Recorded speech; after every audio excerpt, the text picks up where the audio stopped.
جزاک اللہ. بیٹھ جائیے، وقت مختصر ہے، سکون اور آرام سے تشریف فرمایا وہاں. اپنا منشور دیانت ہے جس تو نے پوچھی ہے امامت کی حقیقت مجھ سے، حق تجھے میری طرح صاحب اسرار کرے، ہے وہی تیرے زمانے کا امام برحق جو تجھے حاضر و موجود سے بیزار کرے، موت کے آئینے میں دکھا کر تجھے رخ اے دوست زندگی تیرے لیے اور بھی دشوار کرے، فتنہ ملت بیضا ہے امامت اس کی جو مسلمان کو سلاطی کا پرستار کرے. دعوت خطاب دینے چلا ہوں پاکستان کے غریبوں کے قائد، پاکستان کے مزدوروں کے قائد، پاکستان کی باشعور عوام کے قائد، پاکستان کے نوجوانوں کے قائد، پاکستان کے طلبہ کے قائد، اسلامی جمعیت طلبہ کے قائد، جماعت اسلامی پاکستان کے قائد، آپ کے اور میرے قائد جناب سراج الحق صاحب کو. یہ تمام طلبہ نے پرزور انداز میں اپنے قائد کا پرجوش نعروں کے ساتھ اپنے قائد کا استقبال کرنا ہے، اس لیے آواز مدھم نہیں پڑنی چاہیے، دل کی آواز اور جذبے کے ساتھ جواب دینا ہے. ایک ایک بھائی نے جواب دینا ہے. نعرہ تکبیر. آواز ابھی بھی نہیں آئی. یہ قائد انقلاب کا استقبال ہے، یہ قائد انقلاب کے حق میں مینڈیٹ ہے. بھرپور انداز میں جواب دینا ہے. جوائنٹ سیشن میں بیٹھے ہوئے ایک ایک چور تک، ایک ایک فنکار اداکار تک یہ آواز پہنچنی چاہیے. نعرہ تکبیر. اللہ اکبر. انقلاب انقلاب. اسلامی انقلاب. مرد مومن مرد حق. سراج الحق سراج الحق. مرد مومن مرد حق. سراج الحق سراج الحق. مرد مومن مرد حق. سراج الحق سراج الحق. مرد مومن مرد حق. سراج الحق سراج الحق. زندہ ہے جمعیت. زندہ ہے. زندہ ہے جمعیت. زندہ ہے. کوئی حق کر دیکھے. زندہ ہے. ٹکرا کر دیکھے. زندہ ہے. اپنوں کی وفاتیں. زندہ ہے. غیروں کی جفاتیں. زندہ ہے. یہ دیس گواہ ہے. زندہ ہے. استاد گواہ ہے. زندہ ہے. شاگرد بھی گواہ ہے. زندہ ہے. شاگرد بھی گواہ ہے. زندہ ہے. للکار کے کہہ دو. زندہ ہے. ہاں سب کو سنا دو. زندہ ہے. اور پھر شور بچا دو. زندہ ہے. پھر شور بچا دو. زندہ ہے. زندہ ہے جمعیت. زندہ ہے. زندہ ہے جمعیت. زندہ ہے. پاکستان کا مطلب کیا؟ لا الہ الا اللہ. تیرا میرا رشتہ کیا؟ لا الہ الا اللہ. اس زندگی کی قیمت کیا؟ لا الہ الا اللہ. سپر پاور ایک خدا. لا الہ الا اللہ. سپر پاور ایک خدا. لا الہ الا اللہ. محترم سراج الحق صاحب، میں تمام کارکنان کو یہ حکم دیتا ہوں کہ پورے احترام کے ساتھ، پوری توجہ اور سنجیدگی کے ساتھ بیٹھ کے آپ نے محترم امیر جماعت کا خطاب سننا ہے، اس لیے تمام کارکنان اپنی جگہوں پہ بیٹھ جائیں. اب کوئی کارکن ٹہلے نہیں، آس پاس کھڑا نہ ہو بلکہ اپنی جگہ پہ بیٹھ جائیں۔ جتنے کارکنان آگے موجود ہیں، میرے دائیں جانب ہو میرے بائیں جانب ہو، پیچھے کرسی تک جتنے کارکنان موجود ہیں، یہ نظم کا حکم ہے کہ اپنی جگہ پر بیٹھ جائیں۔ قائد انقلاب محترم امیر جماعت آپ سے مخاطب ہوں گے، محترم امیر جماعت اسلامی پاکستان جناب سراج الحق صاحب۔ سراج الحق اپنا منشور بیانت ہے جس کا، سارا سراج الحق اپنا منشور بیانت ہے جس کا، ہے عزم و یقین کا مت والا پیغام محبت ہے جس کا، امید وطن کی ہے جس سے جو صبح وطن کی ہے پہچان،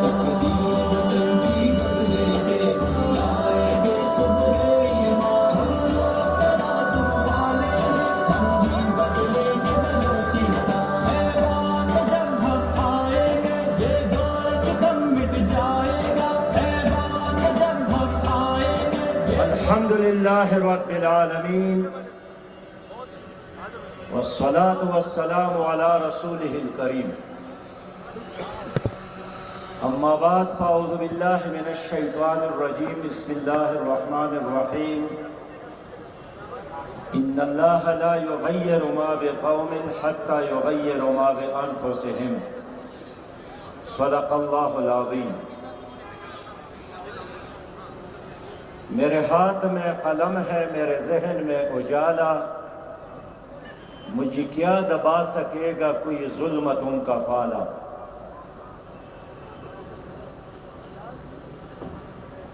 مجھے فکر اپنے عالم، مجھے فکر امن عالم، تجھے اپنی ذات کا غم، ہم طلوع ہونے والے تو غروب ہونے والا۔ برادر محترم جناب حمزہ صدیقی صاحب، ناظم اعلیٰ اسلامی جمعیت طلبہ پاکستان، جناب میاں محمد اسلم صاحب، سلیم صاحب، جناب قیصر شریف صاحب، ناظمین صوبہ اسلامی جمعیت طلبہ، اور میرے پرعزم پرجوش نوجوان بھائیوں، طالب علم ساتھیوں، آج پوری دنیا میں انٹرنیشنل اسٹوڈنٹ ڈے ہے، اور 17 نومبر 1941 سے لے کر آج تک طلبہ حقوق کے لیے دنیا بھر کے تنظیمات یہ ڈے منا رہی ہے، اور اس وقت بھی دنیا بھر کے دارالحکومتوں میں اپنے حقوق کے لیے طلبہ کے جلسے جلوس اور اجتماعات ہو رہے ہیں۔ میں پاکستان کے دارالحکومت اسلام آباد سے یہ اعلان کر رہا ہوں کہ جماعت اسلامی پاکستان پاکستانی طلبہ کی حقوق کے لیے اور دنیا بھر میں جہاں جہاں طالب علم اپنے حق سے محروم ہیں، ان کے حقوق کی حصول کی اس جدوجہد میں ان کے ساتھ کھڑی ہے جماعت اسلامی۔ میں اسلامی جمعیت طلبہ آپ سب کو مبارکباد پیش کرتا ہوں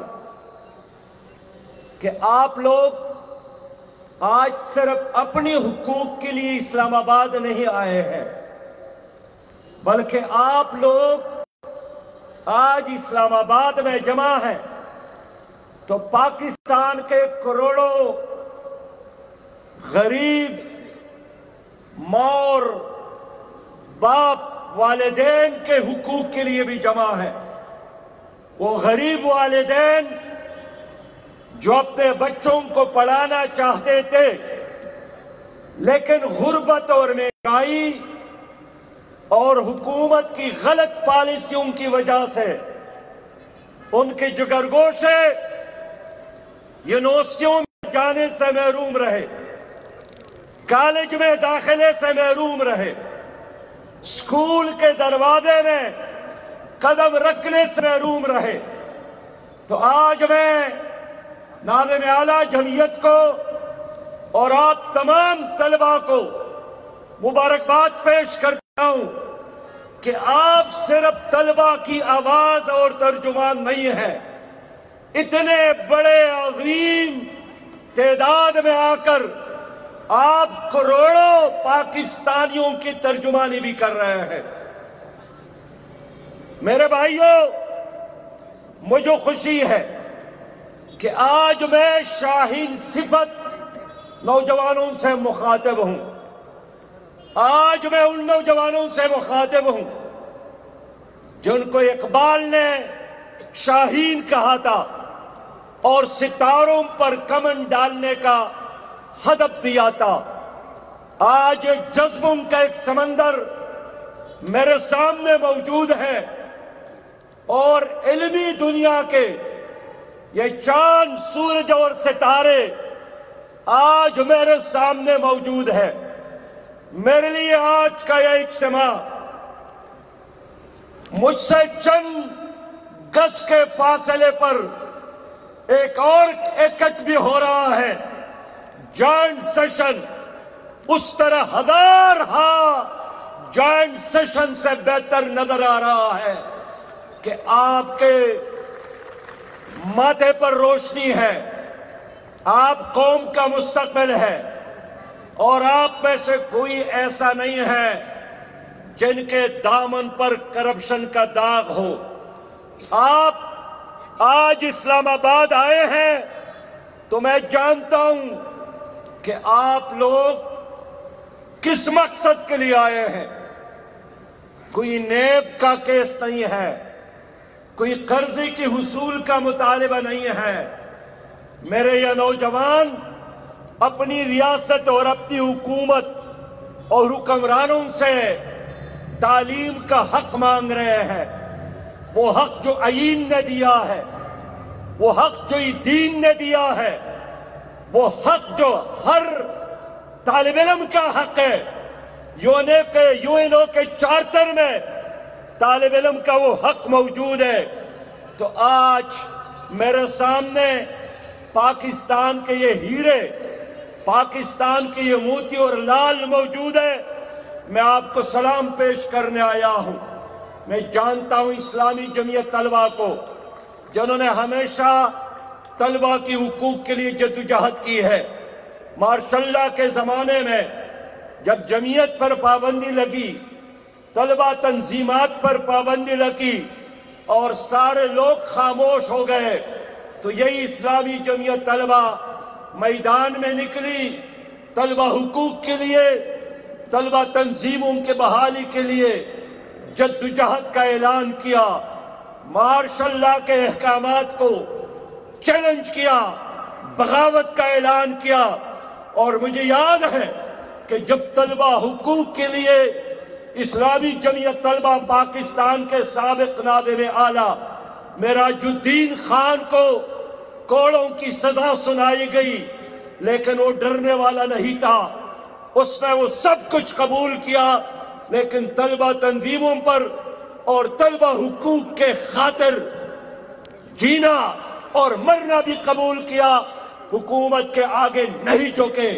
یہ اسلامی جمعیت طلبہ ہے جنہوں نے ہمیشہ جمہوری جدوجہد میں اپنا حصہ لیا ہے، جمعیت ہے جنہوں نے پاکستان کے خاطر ہزاروں کی تعداد میں جانوں کے نذرانے پیش کیے، اور گزشتہ عرصے میں اسلامی جمعیت طلبہ پاکستان کے سابق ناظم اعلیٰ جناب وطیع الرحمان نظامی کو ڈھاکہ جیل میں پھانسی دی گئی کہ انہوں نے پاکستان کے حمایت میں، انہوں نے پاکستان کی بقا کے خاطر، پاکستان کے نظریے کے خاطر 1970 میں طلبہ کو منظم کیا تھا، انڈیا کا مقابلہ کیا تھا، مکتب باہوی کا مقابلہ کیا تھا، اور اپنی جان پاکستان کے نظریے لا الہ الا اللہ پر قربان کر دی۔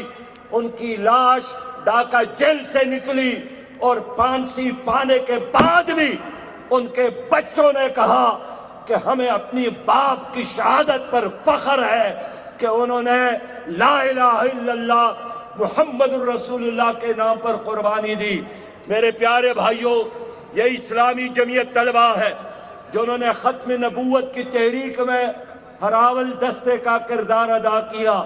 یہ جمعیت ہے جنہوں نے عشق مصطفیٰ کو نئی نسل میں عام کیا، اور جب جرمنی میں ایک ظالم نے حضور صلی اللہ علیہ وسلم کی شان میں گستاخی کی تو جمعیت کے ایک سابق رفیق نے آگے بڑھ کر اپنی جان قربانی کے لیے پیش کیا، اور چیمہ صاحب وہاں شہید ہو گئے، لیکن انہوں نے نبی مہربان کے شان میں ہتک اور گستاخی قبول نہیں کی۔ جمعیت نے قیادت پیش کی ہے، جمعیت نے قوم کو تحفے دیے ہیں، اور چند دن قبل ہماری اس دنیا سے ایک ہستی رحلت کر گئی جنہوں نے پاکستان کو ایٹمی پاور بنایا، جنہوں نے پاکستان کو ایٹم بم کا اسلحہ تحفہ دیا تھا۔ وہ تحفہ ڈاکٹر عبدالقدیر خان بھی اسلامی جمعیت طلبہ کا تحفہ تھا۔ یہ الگ بات ہے کہ یہاں چند گز کے فاصلے پر ان کی نماز جنازہ میں ملک کا وزیر اعظم جناب عمران خان صاحب کو شرکت نصیب نہیں ہوئی، اور ڈاکٹر قدیر خان نے زندگی میں بھی ان حکمرانوں سے تکلیفیں اٹھائی ہیں، اور ان کے موت پر بھی ان حکمرانوں نے ڈاکٹر قدیر صاحب کو وہ عزت نہیں دی جو انہوں نے پاکستان کو دنیا کا 7واں ایٹمی پاور اور عظیم پاکستان بنایا تھا۔ میں جانتا ہوں اسلامی جمعیت طلبہ نے لوگوں کو نیکی کے راستے پر لگایا، قرآن کے ساتھ جوڑنے، مساجد کے ساتھ جوڑنے کی تحریک چلائی۔ اسلامی جمعیت طلبہ نے تکریم والدین کا عزت اور سبق لوگوں کو سکھایا۔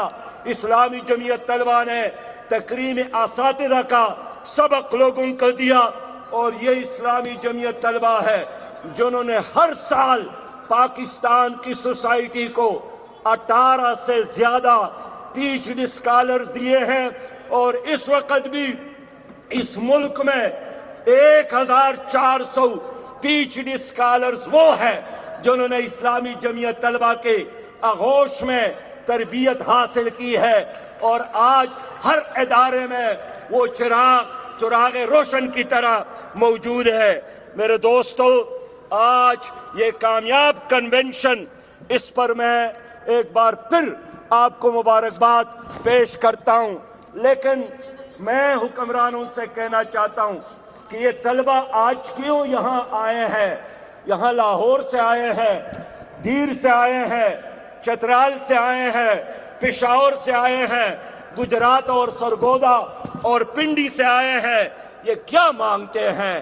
یہ چاہتے ہیں ان کو تعلیم دیا جائے، یہ چاہتے ہیں ان کو تعلیم کے حق سے محروم نہ رکھا جائے۔ ہر کوئی کہتا ہے کہ تعلیم کے بغیر ترقی ناممکن ہے، لیکن بجٹ دینے کے لیے تیار نہیں ہے، ان پر خرچ کرنے کے لیے تیار نہیں ہے۔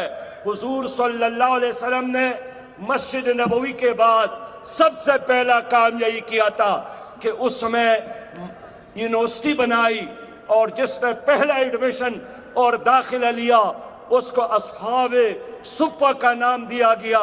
نبی مہربان صلی اللہ علیہ وسلم نے فیصلہ دیا تھا کہ جو لوگ بدر کے جہاد میں جو کافر گرفتار ہو گئے ہیں وہ اگر فدیہ نہیں دے سکتے تو ہمارے 10 بچوں کو تعلیم دے۔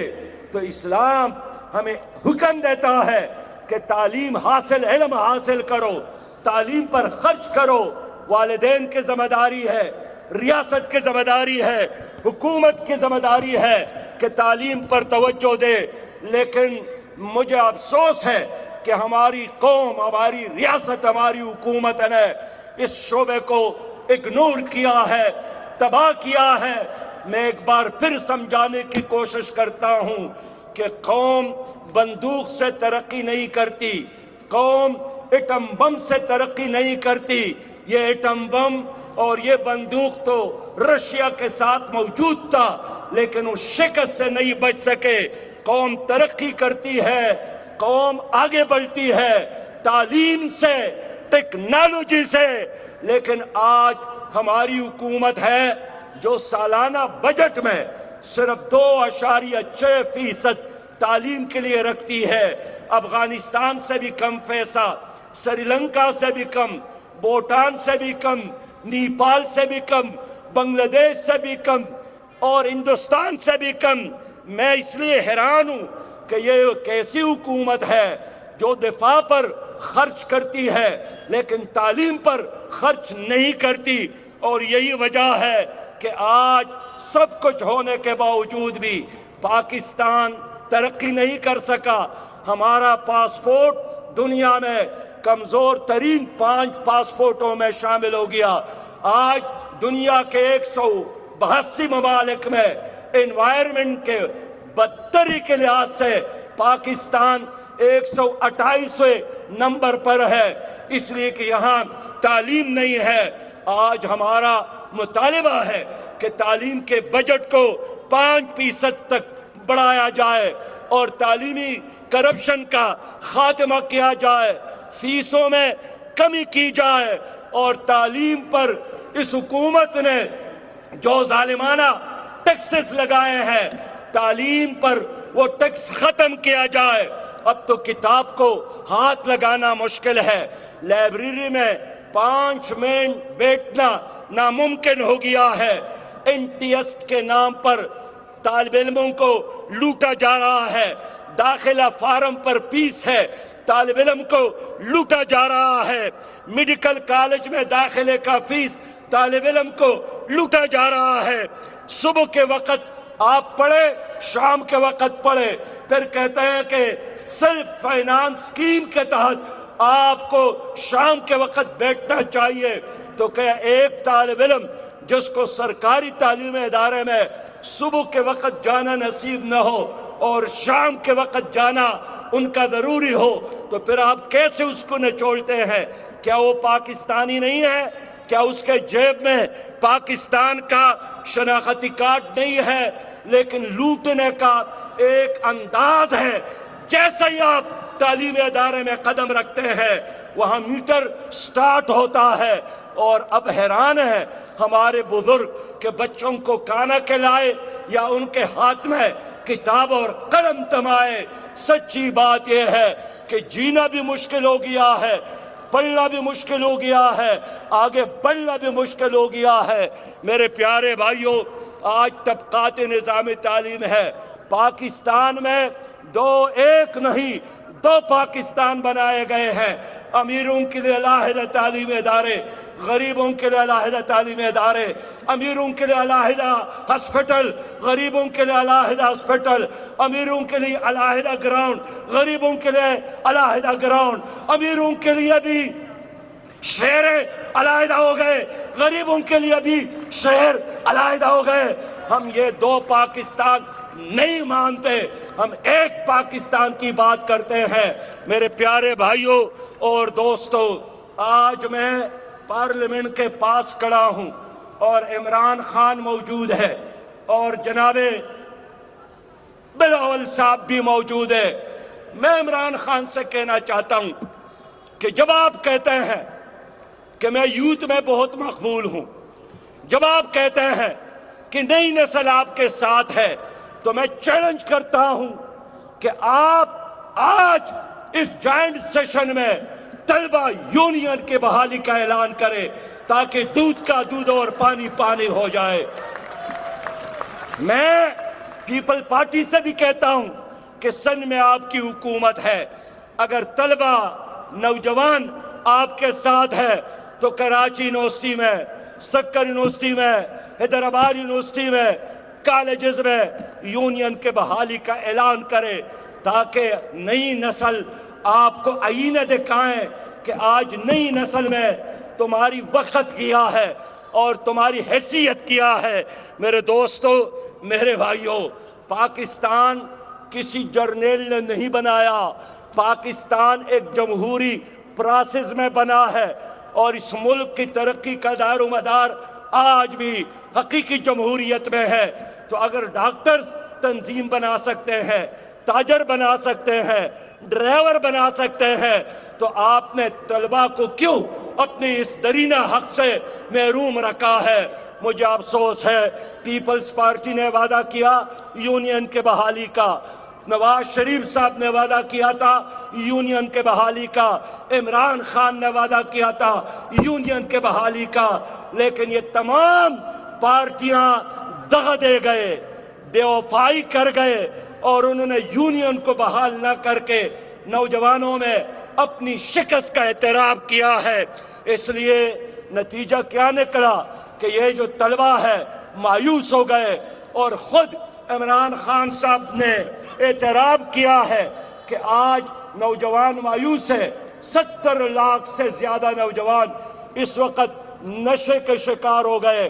وفاقی منسٹر نے سینٹ میں اعتراف کیا تھا کہ 65% طلبہ اور طالبات اسلام آباد کے تعلیمی اداروں میں وہ نشہ کے بیماری میں مبتلا ہو گئے، اس لیے کہ ملک میں ڈپریشن ہے، ملک میں غربت ہے، ملک میں مہنگائی ہے، ملک میں بے روزگاری ہے، اور اس ڈپریشن کی وجہ سے 33% پاکستانی ڈپریشن کے شکار ہو گئے۔ کون رسپانسبل ہے؟ یہی حکومت رسپانسبل ہے۔ میرے دوستو، HEC نے مطالبہ کیا کہ ہمیں 104 ارب روپیہ دے دے تاکہ ہم اعلیٰ تعلیم کو عام کریں، لیکن ہماری حکومت نے، PTI کی حکومت 104 ارب روپیہ نہیں دے سکی۔ میں نوجوانوں سے بات کرنا چاہتا ہوں کہ آج اگر حکومت کہتی ہے کہ ہمارے ساتھ تعلیم کے لیے پیسہ نہیں ہے تو پیسہ کہاں گیا؟ آج میں بتانا چاہتا ہوں کہ آپ کا پیسہ، آپ کی دولت، آپ کا خزانہ مافیاز کا گئے۔ گزشتہ عرصے میں چینی مافیا نے 184 ارب روپیہ، گندم مافیا نے 220 ارب روپیہ، پیٹرول مافیا نے 25 ارب روپیہ، توانائی بحران میں 350 ارب روپیہ، LNG مافیا نے 100 ارب روپیہ پاکستان کے خزانے کو نقصان پہنچایا ہے۔ چاروں طرف مافیا، ایوان میں مافیا، کیبنٹ میں مافیا، سرکاری پارٹی میں مافیا، اپوزیشن میں مافیا، اور ان مافیا نے تمہیں نچوڑ کے رکھا ہے، تمہارے حقوق پر ڈاکہ ڈالا ہے۔ اس لیے اقبال نے فرمایا کہ خواجہ نانے بندے مزدور خود، آبروئے دختر مزدور برد، کہ ظالم سرمایہ دار نے مزدور کے حصے کا کھانا بھی کھایا اور مزدور کی بیٹی کی عزت کے ساتھ، عصمت کے ساتھ بھی کھلا۔ اقبال کہتا ہے چیز تو قرآن خواجہ را پیغام مرگ، پھر قرآن کیا ہے؟ اس ظالم سرمایہ دار کے لیے موت کا پیغام ہے۔ دستگیروں بندے بے آب و برگ، اور یہی قرآن کا نظام، یہ غریب کے لیے، مظلوم کے لیے اور ہر کمزور کے لیے ایک دستگیر ہے، ایک چھتری ہے۔ اس لیے میرے دوستو، میں آپ سے بات کرنا چاہتا ہوں۔ آج وزیر اعظم نے بیان دیا ہے کہ میں کیا کروں، مہنگائی باہر سے آئی ہے۔ یار، جس سوراخ سے مہنگائی اندر آتی ہے، آپ وہ ہمیں بتائیں، ہم وہاں بیٹھیں گے، اس کا مقابلہ نہیں کریں گے، مقابلہ کریں گے جہاں سے آپ کو تنگ کیا جاتا ہے۔ وزیر اعظم کہتے ہیں مہنگائی باہر سے آتی ہے۔ میں عمران خان سے پوچھنا چاہتا ہوں کہ چلو پیٹرول باہر سے، ڈیزل باہر سے، تو گنا تو اس ملک میں پیدا ہوتا ہے، گندم تو پاکستان میں پیدا ہوتا ہے، چنے تو پاکستان میں پیدا ہوتا ہے، آخر چاول تو پاکستان میں پیدا ہوتا ہے، پھر کیوں گنا، چاول اور چینی یہاں مہنگے ہو گئی ہے؟ یہ تمہاری بد انتظامی کی وجہ سے، یہ تمہارے چاروں طرف موجود مافیاز کی وجہ سے۔ میں اس لیے کہنا چاہتا ہوں، لوگوں، جھوٹے لوگ تھے اور جھوٹے وعدے کیے، اور سچے لوگ آئیں گے تو سچ بولیں گے۔ وزیر اعظم نے جتنے بھی اعلانات کیے تھے، میں آپ سے پوچھنا چاہتا ہوں، آپ کی گواہی مجھے قبول ہے، وزیر اعظم نے اعلان کیا تھا کہ میں 1 کروڑ نوکریاں دوں گا، سچ بولا یا جھوٹ بولا؟ وزیر اعظم نے اعلان کیا میں 50 لاکھ گھر دوں گا، سچ بولا یا جھوٹ بولا؟ وزیر اعظم نے اعلان کیا وزیر اعظم ہاؤس سے میں یونیورسٹی بناؤں گا، 3.25 سال گزر گئے، سچ بولا یا جھوٹ بولا؟ نواز انہوں نے اعلان کیا میں IMF کی طرف نہیں جاؤں گا، گئے یا نہیں گئے، سچ بولا یا جھوٹ بولا؟ انہوں نے اعلان کیا تھا کہ میں قوم کے سامنے جھوٹ نہیں بولوں گا، تو سچ بولتا ہے یا جھوٹ بولتا ہے؟ اس لیے میں دیکھتا ہوں انہوں نے نہ صرف پاکستان کے عوام کو دھوکہ دیا، بلکہ انہوں نے مدینہ کی اسلامی ریاست کو بھی بدنام کیا کہ سود میں اضافہ ہوا اور یہاں جھوٹ میں اضافہ ہوا۔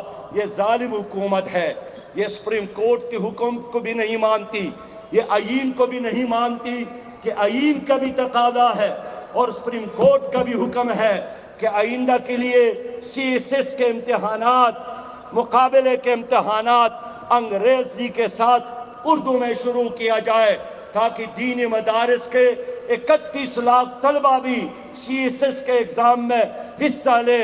3.25 سال گزر گئے، انہوں نے وعدہ نہیں نبھایا۔ تو آپ سے پوچھتا ہوں، جھوٹ بولا یا سچ بولا؟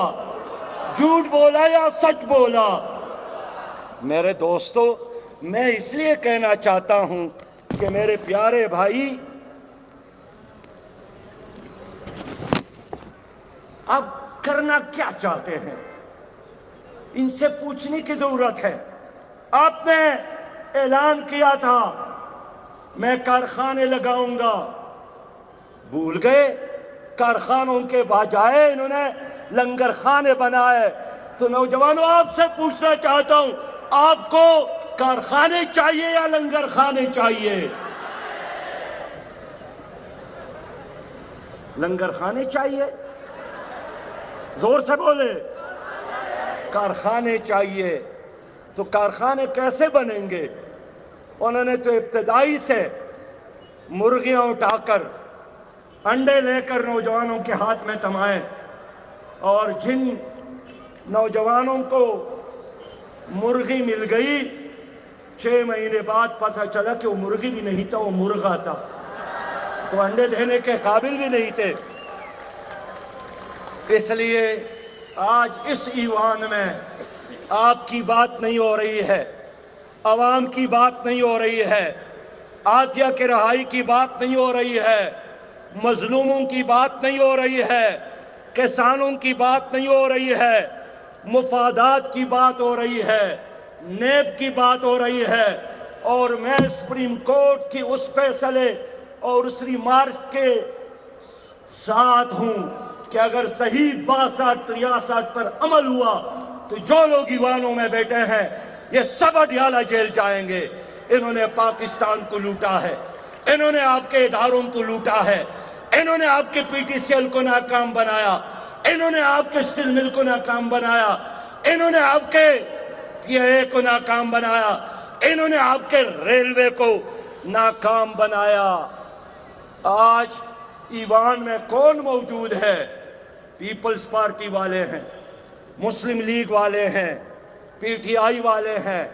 دیکھیے، پیپلز پارٹی نے جب ان کی حکومت تھی 14 ارب کا قرضہ لیا تھا، مسلم لیگ کا زمانہ آیا 25 ہزار ارب تک پہنچایا، عمران خان کا زمانہ آیا تو آپ پر قرضہ اس وقت 47.8 ٹریلین تک بڑھایا۔ آپ کا حال بھی انہوں نے تباہ کیا، آپ کا مستقبل بھی تباہ کیا، اور کل بھی وزیر خزانہ نے کہا ہے کہ اسٹیٹ بینک کو IMF کے حوالے کرنے اور خود مختاری دینے کے لیے ڈاکومنٹ تیار ہو گئے ہیں۔ میں کہنا چاہتا ہوں، اسٹیٹ بینک پاکستان کا ہے، اسٹیٹ بینک 22 کروڑ عوام کا ہے، اسٹیٹ بینک غریبوں کا ہے، ہم کسی بھی قیمت پر اسٹیٹ بینک IMF کے حوالے نہیں کریں گے انشاءاللہ تعالی۔ میرے بھائیوں، میرے ساتھیوں، کرنا کیا ہے؟ ان لوگوں سے مطالبے کرنے ہیں یا کچھ کر کے دکھانا ہے؟ اس لیے کر کے دکھانا ہے۔ آپ نے لائبریریوں کو بھی آباد کرنا ہے، آپ نے دنیا کی ترقی یافتہ اقوام کا مقابلہ بھی کرنا ہے، آپ نے میرے پاکستان کو ایک نہیں 100 ڈاکٹر قدیر بھی دینا ہے۔ آپ میں سے میں چاہتا ہوں کہ غزالی ہو، کوئی عبدالی ہو، کوئی غزنوی ہو، کوئی علامہ اقبال ہو، کوئی سید مودودی ہو، آپ ہی سے توقع ہے۔ ہم آپ کی خدمت کے لیے کھڑے ہیں۔ میں میرٹ کی بنیاد پہ بات کرتا ہوں۔ بین الاقوامی صحافیوں نے تحقیق کی، پاناما لیکس سامنے آیا، انہی پارٹیوں کے لوگ اس میں ملوث پائے گئے۔ ابھی ڈنڈو کیا ہے؟ پنڈورا ہے، پنڈورا پیپر سامنے آیا۔ جب پنڈورا کا ڈنڈورا ہو گیا تو پتہ چلا کہ اس میں بھی پیپلز پارٹی کے لوگ ہیں، اس میں بھی مسلم لیگ کے لوگ ہیں، اس میں بھی PTI کے لوگ ہیں۔ میرے دوستو، میں اس لیے سپریم کورٹ گیا ہوں، پاناما لیکس کے خلاف بھی، اور مجھے افسوس ہے کہ سپریم کورٹ نے پاناما لیکس کے 436 افراد کو چھوڑا اور ایک آدمی کے خلاف فیصلہ دیا، لیکن 436 افراد کو سمن نہیں کیا۔ حال یہ ہے کہ میں نے دوبارہ ایک پٹیشن جمع کی، اور اب جب پنڈورا کا ڈنڈورا ہو گیا، اس میں 700 افراد تھے، اس میں بھی ان 3 پارٹیوں کے نام ہیں۔ میں پھر سپریم کورٹ پہنچا ہوں کہ جب تک ان معاشی دہشت گردوں کا احتساب نہ ہو، غریب پاکستانی باہر سے بیچتے ہیں اور یہ ظالم کرپ اشرافیہ یہاں کما کر باہر بیچتا ہے۔ اس لیے جوانوں، ان ظالموں کے ہاتھ میں، ان ظالموں کے گریبان میں ہاتھ ڈالنا ہے۔ اب تیار ہے کہ نہیں ہے؟ ان کا مقابلہ کرنا ہے۔ ان کے ایوان جو یہاں پر موجود ہے، اس میں تمہاری قسمت کے فیصلے نہیں ہوتے، اپنے مفادات کے فیصلے ہوتے ہیں۔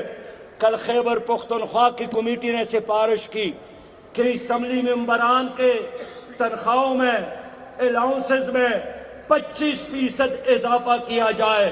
عوام بھوک سے مر رہے ہیں اور ان کی تنخواہوں میں اضافہ کیا جائے، اس لیے کہ کشمیر فتح کرنے کے لیے چل پڑے ہیں۔ اس لیے دوستو، تمہارے راستے میں اصل رکاوٹ یہ ظالم سیاستدان ہے، یہ کرپ سیاستدان ہے، یہ کرپ اشرافیہ ہے۔ جماعت اسلامی آپ کی خدمت کے لیے موجود ہے۔ ہمیشہ ہم نے غریب طلبہ کا ساتھ دیا ہے، ہم نے کسانوں کا کیس لڑا ہے، ہم نے مزدوروں کا کیس لڑا ہے، ہم نے مظلوموں کا کیس لڑا ہے، اور آپ جیسے نوجوان میرے دائیں بائیں موجود ہو انشاءاللہ تو پاکستان کو حقیقی معنوں میں ایک اسلامی پاکستان بنائیں گے۔ امن ہو کہ جنگ ہو، ساتھیوں کے سنگ ہو، سب مجھے پسند ہے، خود ہو کہ رنگ ہو۔ وآخر دعوانا ان الحمدللہ رب العالمین۔ پاکستان، پاکستان، انقلاب، انقلاب، انقلاب، انقلاب، انقلاب، انقلاب۔ اسلامی جمعیت طلبہ، اسلامی جمعیت طلبہ، جماعت اسلامی پاکستان، جماعت اسلامی پاکستان۔ السلام علیکم ورحمۃ اللہ وبرکاتہ۔